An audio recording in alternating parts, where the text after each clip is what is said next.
അവൾ അതിന് അടിമയായിരുന്നു.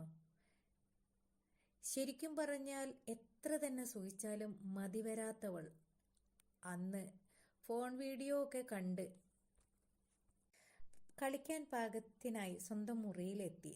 നൈറ്റിയായിരുന്നു ധരിച്ചിരുന്നത്. കട്ടിന്റെ മുകളിലേക്ക് അവൾ മലർന്നു വീണു.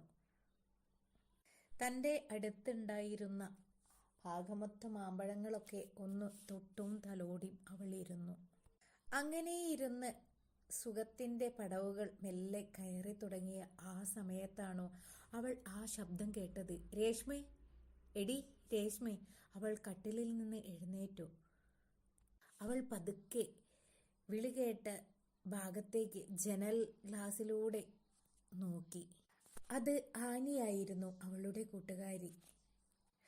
കളിക്കുന്ന കാര്യത്തിൽ ഇരുവരും നല്ല ചേർച്ചയാണ്. രണ്ടു പേർക്കും അടങ്ങാത്ത വികാരമായിരുന്നു ഉണ്ടായിരുന്നത്. ആരുമില്ലാത്ത നേരത്ത് ശരിക്കും പറഞ്ഞാൽ അവർ കളിച്ചു ഉന്മാദിച്ചിരുന്നു. രേഷ്മ പെട്ടെന്ന് എഴുന്നേറ്റ് പോയി ഡ്രസ്സ് ധരിച്ചു. സേവ്ലെസ്സായ കടും നീല നിറത്തിലുള്ള ഒരു നൈറ്റിയായിരുന്നു അന്നവൾ എടുത്ത് ധരിച്ചിരുന്നത്. വെണ്ണ നിറമുള്ള കൊഴുത്ത കൈകൾ രണ്ടും ശരിക്കും പറഞ്ഞാൽ ഒരു ഹരം കൊള്ളിക്കുന്നത് തന്നെ. അവൾ പെട്ടെന്ന് പുറത്തേക്ക് ചെന്നു. എന്താടി എന്ന് ചോദിച്ചു. രേഷ്മ വാതിൽ തുറന്നു. വാതിൽ തുറന്നു വരുന്ന രേഷ്മയെ ആനി അടിമുടിയൊന്നു നോക്കി. കണ്ണൊക്കെ ചുവന്നിരിക്കുന്നു, മുഖമൊക്കെ വിയർത്തിരിക്കുന്നു. എന്നിട്ട് ആനിയുടെ ഒരു ചോദ്യം. ഒറ്റയ്ക്ക് കളിക്കുകയായിരുന്നു അല്ലേ? ആനി രേഷ്മയോട് ചോദിച്ചു. ഒറ്റയ്ക്ക് ഇരുന്ന് ബോറടിച്ചു കഴിഞ്ഞാൽ പിന്നെ ഞാനെന്ത് ചെയ്യാനാ? നീ എന്തിന് ഒറ്റയ്ക്ക് ഇരുന്ന് ജീവിതം കളയണം? ഈ നിമിഷങ്ങളൊക്കെ നിനക്ക് ജീവിതത്തിൽ ഒരിക്കലും മറക്കാനാവാത്ത നിമിഷങ്ങളാക്കിക്കൂടെ? ആനി പറഞ്ഞപ്പോൾ എനിക്ക് മനസ്സിലായില്ല എന്ന് രേഷ്മ മറുപടി ആനിക്ക് കൊടുത്തു. നിനക്ക് ഏതെങ്കിലും നല്ല ചെറുപ്പക്കാരെ വീട്ടിൽ കൂട്ടുകൂടി കൊണ്ടുവന്നുകൂടെ എന്ന് ചോദിച്ചു. ഒരു ഒറ്റ കുഞ്ഞുപോലും അറിയില്ലടി. ഒരാളെ നിനക്ക് നീ കൊണ്ടുപാടി. എന്തു പറയണമെന്നറിയാതെ രേഷ്മ ഇരുന്ന് പുളയുകയായിരുന്നു. നൈറ്റിയും. ശരിക്കും പറഞ്ഞാൽ ഇതൊക്കെ ആനി പറഞ്ഞപ്പോൾ അവളുടെ വന്യമായ വികാരം ആർത്തിപ്പെട്ടു തുടങ്ങി. പക്ഷേ ഭാര്യ എന്ന ചങ്ങല സമ്മാനിച്ച നിയമങ്ങൾ പൊട്ടിക്കാൻ അവൾക്ക് ധൈര്യമുണ്ടായില്ല. എന്താ നീ പറയുന്നത്? രേഷ്മ ചോദിച്ചു. നീ ഇങ്ങനെ ഒറ്റയ്ക്ക് ഇരിക്കുന്നത് കൊണ്ടാടി നിന്നോട് ഞാൻ പറയുന്നത് ഏതെങ്കിലും ഒരു ആൺ സുഹൃത്തുമായി ബന്ധപ്പെട്ട് ഇങ്ങോട്ട് കൊണ്ടുവരൂ എന്ന്. പെട്ടെന്ന് രേഷ്മ പറഞ്ഞു. എനിക്ക് എൻ്റെ ഭർത്താവിനെ ചതിക്കാൻ കഴിയില്ല. നീ അതും ആലോചിച്ചിട്ട് നീ ജീവിതം മുഴുവൻ നശിപ്പിക്കുക. അല്ലെങ്കിൽ നിന്റെ ഈ വികാരം നീ തന്നെ അങ്ങ് കടിച്ചമർത്ത് എന്ന് ആനി രോഷത്തോടെ രേഷ്മയോട് പറഞ്ഞു. പെട്ടെന്ന് രേഷ്മ ആനിയോട് പറഞ്ഞു. എൻ്റെ ഈ ഒരു ജീവിതത്തിൽ മറ്റൊരാണിനെ കുറിച്ച് ഞാൻ ഓർത്തിട്ടില്ല. നിന്റെ കൂടെ നിനക്ക് ഇഷ്ടമുള്ള കളികൾ കളിക്കുന്ന ഒരാളെ നിനക്ക് കണ്ടെത്തിക്കൂടെ എന്ന് പറയുമ്പോൾ അത് കേട്ടപാടെ രേഷ്മ ആകെ അങ്കലപ്പിലായി. അവൾ ഭർത്താവിനെ പറ്റി ചിന്തിച്ചു. ആ ചിന്തയിൽ അവളൊന്നു പിടഞ്ഞു. അച്ചായൻ, തന്നെ ജീവന് തുല്യം സ്നേഹിക്കുന്ന തൻ്റെ അച്ചായൻ, എല്ലാ സുഖവും വേണ്ടത്ര വാരിക്കോരി എറിഞ്ഞു തന്ന തൻ്റെ പ്രിയ ഭർത്താവ്, ആ ഭർത്താവിനെ ചതിക്കാനാണോ? പാടില്ല. അച്ചായനെ ചതിക്കാൻ പാടില്ല. പക്ഷെ ഒരാളും അറിയാതെ താനിതുവരെ അനുഭവിച്ചിട്ടില്ലാതെ താൻ പ്രതീക്ഷിക്കാത്ത സുഖങ്ങൾ തരാൻ വേറെ ഒരാൾക്ക് കഴിയും.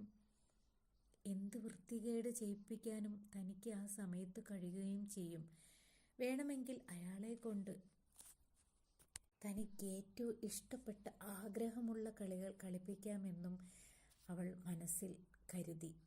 എന്നാലും ഒരു ഭാഗത്ത് അച്ചായനെ ചതിക്കാൻ പറ്റുന്നുമില്ല. അതുപോലെ തന്നെ തൻ്റെ വികാരം അടിച്ചമർത്താനും പറ്റില്ല. രേഷ്മ പലതും ചിന്തിച്ച് ആലോചനയിലായപ്പോൾ ആനി പറഞ്ഞു. നിന്റെ ഭർത്താവിനെ ചതിക്കുകയാണെന്ന ചിന്ത നീ ഒഴിവാക്കുക. നിനക്ക് ഹേമയെക്കുറിച്ച് അറിയാമല്ലോ. അവളുടെ കല്യാണം കഴിച്ചിട്ട് 10 വർഷമായി. അവൾ ഭർത്താവിനെയും മക്കളെയും നല്ലപോലെ സ്നേഹിക്കുകയും നല്ല ഒരു കുടുംബജീവിതം നയിക്കുകയും ചെയ്യുന്നുണ്ട്. അതുകൂടാതെ തന്നെ കളികൾക്ക് അവൾ നന്നായി ആസ്വദിക്കുന്നുമുണ്ട്. ഭർത്താവുമായി മാത്രമല്ല, ശരിക്കും പറഞ്ഞാൽ മറ്റു പലരുമായിട്ടും ഉണ്ട്. നമ്മൾ അവളേക്കാൾ താല്പര്യമുള്ള ആളുകളാണെന്ന് നമുക്ക് തന്നെ അറിയാമല്ലോ. എന്തിനാണ് നീ വെറുതെ നിന്റെ ജീവിതം നശിപ്പിച്ച് കളയുന്നത്? നീ ഒന്ന് പ്രാക്ടിക്കലായി ചിന്തിച്ചു നോക്കൂ. അങ്ങനെ രേഷ്മ ഒരു തീരുമാനത്തിലെത്തി. ഇനി പറ, ഒരാളുണ്ട്, പക്ഷെ അയാൾ അറിയാതെ നമ്മുടെ വലയിൽ അയാളെ വീഴ്ത്തണം. അത് നിനക്കേ പറ്റൂ. ആരാണ് അയാൾ? രേഷ്മയുടെയും ആനിയുടെയും വീടിനടുത്തുള്ള ജംഗ്ഷനിൽ റിക്ഷ ഓട്ടുന്ന 30 വയസ്സുള്ള ഷാഫി. അവനോ? അവനെ നിനക്ക് എങ്ങനെ അറിയാം? രേഷ്മ ചോദിച്ചു. ആനി കള്ള ചിരി ചിരിച്ചു. ചിരിക്കാതെ കാര്യം പറയടി. ആനി ഹേമയുടെ വീട്ടിൽ നിന്ന് കണ്ട കാര്യങ്ങൾ വള്ളി പുള്ളി വിടാതെ അവളെ പറഞ്ഞു കേൾപ്പിച്ചു. അതു കേട്ട് രേഷ്മയുടെ വികാരം കത്തിക്കാളാൻ തുടങ്ങി. എടിയെ രേഷ്മയെ, ആ ഹേമയുമായുള്ള എല്ലാ കളികളും ഞാൻ ഒളിഞ്ഞു കണ്ടിരുന്നു.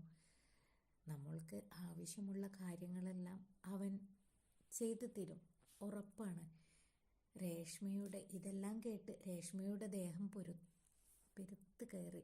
ഓരോന്നും ആലോചിച്ച് രേഷ്മ വിരൽ കടിച്ചു. അവൾക്ക് ഭ്രാന്ത് പിടിച്ചു.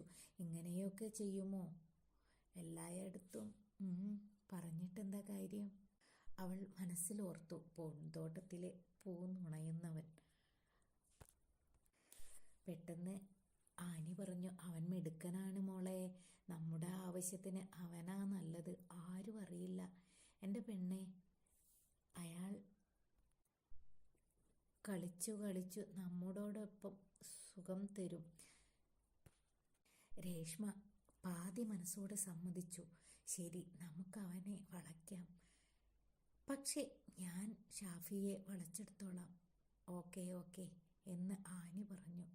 അങ്ങനെ 2 ദിവസങ്ങൾക്ക് ശേഷം രാവിലെ മക്കളെ സ്കൂളിൽ അയച്ച് രേഷ്മ ഒരുങ്ങാൻ തുടങ്ങി. ടൗണിൽ പോയി കുറച്ച് സാധനം എടുക്കണം. ബസ് കയറി വേണം ടൗണിലെത്താൻ. വീട്ടിൽ വണ്ടിയുണ്ട്, പക്ഷെ ഷാഫിയുമായി അടുക്കണം. ബസ്സിൽ നല്ല തിരക്കാണ്. ഞാൻ റോസ് നിറമുള്ള ചുരിദാറും ലെഗിൻസുമായി ധരിച്ച് ലെഗിൻസിൽ എൻ്റെ സൗന്ദര്യം ആകെ കാണാമായിരുന്നു. ഷാഫിയെ നോക്കി. ഓട്ടോ സ്റ്റാൻഡിലില്ല പുള്ളി. കുറച്ച് സമയം ബസ് സ്റ്റോപ്പിലിരുന്നു. 10 മിനിറ്റിന് ശേഷം ഷാഫിയുടെ ഓട്ടോ വന്നു. ഷാഫിയെ കണ്ടപ്പോൾ തന്നെ ആനി പറഞ്ഞത് ഓർമ്മ വന്ന്. ഈശ്വരാ, അത് പറഞ്ഞപ്പോൾ തന്നെ പെട്ടെന്ന് തന്നെ ഓർമ്മയിൽ നിന്ന് ഞാൻ ഉണർന്ന് നേരെ ഷാഫിയുടെ റിക്ഷയുടെ അടുത്തേക്ക് പോയി. മാർക്കറ്റിലേക്ക് ഒന്ന് പോകണം. സാധനങ്ങൾ വാങ്ങാൻ കുറച്ച് സമയം വെയിറ്റ് ചെയ്യേണ്ടി വരും, ഞാൻ ഷാഫിയോട് പറഞ്ഞു. ഷാഫി എന്നെ കണ്ട് അന്തം വിട്ടു നിന്നു. ഞാൻ ഹലോ, എന്താണ് ചിന്തിക്കുന്നത്? പോയിക്കൂടെ എന്ന് ചോദിച്ചപ്പോഴാണ് അവൻ സ്വയംബോധത്തിലേക്ക് വന്നത്. പോകാമല്ലോ, കയറിക്കോ എന്ന് പറഞ്ഞ് അവൻ വണ്ടി സ്റ്റാർട്ട് ചെയ്തു. ഞാൻ വണ്ടിയിൽ കയറി. മാർക്കറ്റ് ലക്ഷ്യമാക്കി അവൻ വണ്ടി ഓടിച്ചു. വീട്ടിലെ ആവശ്യങ്ങൾക്ക് സാധനവും വാങ്ങി അതേ റിക്ഷയിൽ തന്നെ തിരിച്ചു പോന്നു. വീട്ടിലെ സാധനങ്ങൾ ഇറക്കി ഷാഫി പോകാൻ ഇറങ്ങുമ്പോൾ ഞാൻ ഷാഫിയോട് പറഞ്ഞു,